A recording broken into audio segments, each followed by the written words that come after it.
जय जिनेन्द्र।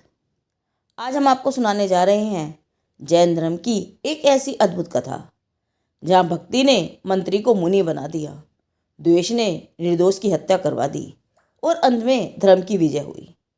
यह कथा है शक्टाल मुनि की, भक्ति, बलिदान और धर्म की विजय की। इस कहानी को अंत तक अवश्य सुनिए, क्योंकि इसमें छिपा है हम सबके जीवन का अमूल्य संदेश। पाटलिपुत्र के राजा नंद के यहाँ दो मंत्री थे, एक शक्टाल और दूसरा वररुचि। शक्टाल जैन था, उसे जैन धर्म के प्रति अचल श्रद्धा और प्रीति थी। दूसरा वररुचि जैन नहीं था, इसलिए उसे जैन धर्म के मानने वालों से द्वेष था, ईर्ष्या थी। इस कारण शक्टाल और वररुचि की कभी नहीं बनती थी। दोनों एक दूसरे से अत्यंत विरुद्ध थे। एक दिन जैन धर्म के परम विद्वान महापद्म मुनिराज अपने संग सहित पाटलिपुत्र नगर के वन में पधारे। शक्टाल मुनि भक्ति से प्रेरित होकर एवं धर्म श्रवण की आकांक्षा से मुनिराज के दर्शन करने के लिए वन में गया। उसने बड़ी भक्ति के साथ मुनिराज की पूजा वंदना की और मुनिश्री के समीप बैठकर धर्म का पवित्र उपदेश सुना। अपने पवित्र उपदेश में मुनिराज ने कहा, हे भव्य जीवो, यदि तुम संसार के दुखों से भयभीत हो तो आज ही सामान्य अंगीकार करो। अहो, जिस दिशा में क्षण क्षण से अंतर्मुख होकर आत्मा का अतीन्द्रिय आनंद रूप अमृत पिया जाता है, उस दशा को अंगीकार किए बिना कभी भी संसार परिभ्रमण का अंत नहीं है। आहा, आत्मा संपूर्ण निर्वत स्वरूप तत्व है। उसे पर्याय में अनुभव करने के लिए अंतर्मुखी प्रयत्न करो।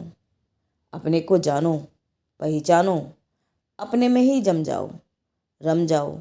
यही सुखी होने का एकमात्र उपाय है।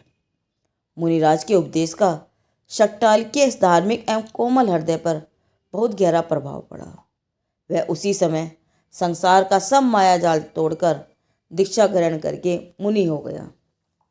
इसके बाद उसने अपने गुरु द्वारा सिद्धांत शास्त्र का अच्छा अभ्यास किया। थोड़े ही दिनों में शक्टाल मुनि ने कई विषयों में बहुत ही अच्छी योग्यता प्राप्त कर ली। गुरु भी इनकी बुद्धि, विद्वता, तर्कशक्ति और स्वाभाविक प्रतिभा देखकर अत्यंत प्रसन्न हुए। उन्होंने अपना आचार्य पद अभिनय दे दिया। आत्म साधना में संलग्न शक्लाचार्य ने धर्मोपदेश और तत्प्रचार के लिए अनेक देशों, शहरों और गांवों में भ्रमण किया। मुनिराज का आत्महितकारी उपदेश श्रवण करके अनेक जीव आत्महित साधक पवित्र मार्ग में लगे।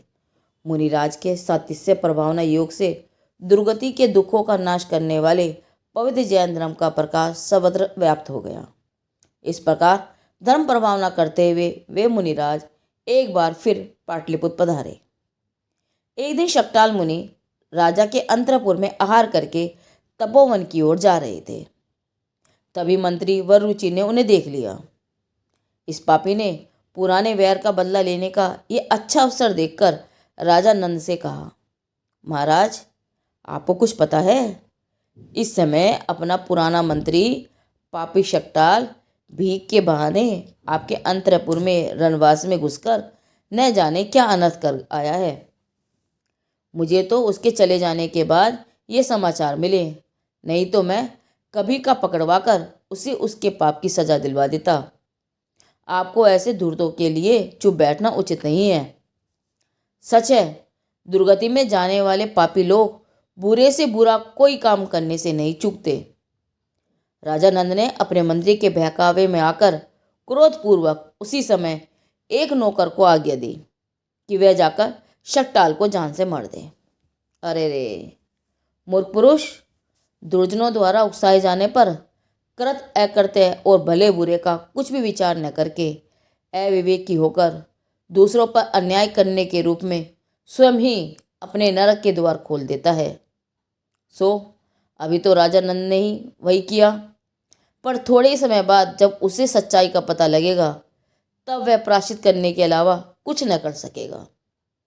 शक्टाल मुनि ने जब उस घातक मनुष्य को अपनी ओर आते हुए देखा तब उन्हें विश्वास हो गया कि यह मुझे मारने को आ रहा है।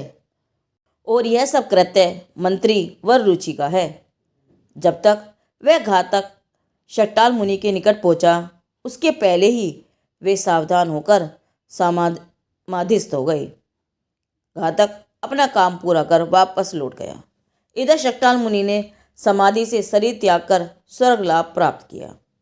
अहो, दुष्पुरुष अपनी ओर से कितनी ही दुष्टता क्यों न करें, परंतु उससे सत्पुरुषों को कुछ हानि न पहुंचकर लाभ ही होता है।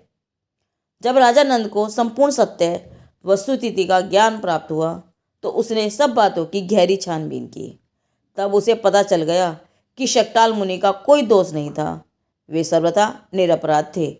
इसके पूर्व जैन मुनियों के संबंध में जो उसकी मिथ्या धारणा हो गई थी, जिस कारण उसे मुनियों पर बेहद क्रोध आ रहा था, यह सब को हृदय से दूर कर वह अब बहुत पश्चाताप करने लगा।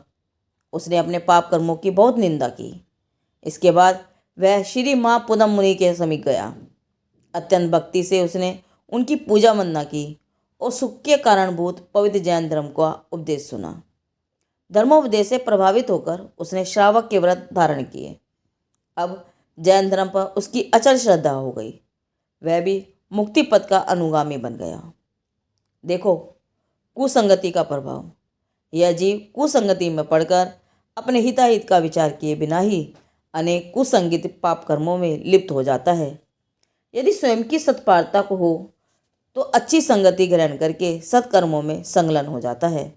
हमने भी अनादिकाल से आज तक राजा नंद की तरह चार गति के ही द्वार खोले हैं। अब हमें भी शीघ्रता से राजा नंद की ही तरह सन्मार्ग पर लगना है, तभी हमारा जीवन सार्थक व सफल होगा। इसीलिए ज्ञानी जनों ने अपने से गुणाधिक की संगति का पावन उपदेश दिया है। गुणहीन की संगति हमें भी निम्न स्तर पर खड़ा करने का साधन है। इसलिए कहा गया है, संगति कीजिए साधु की।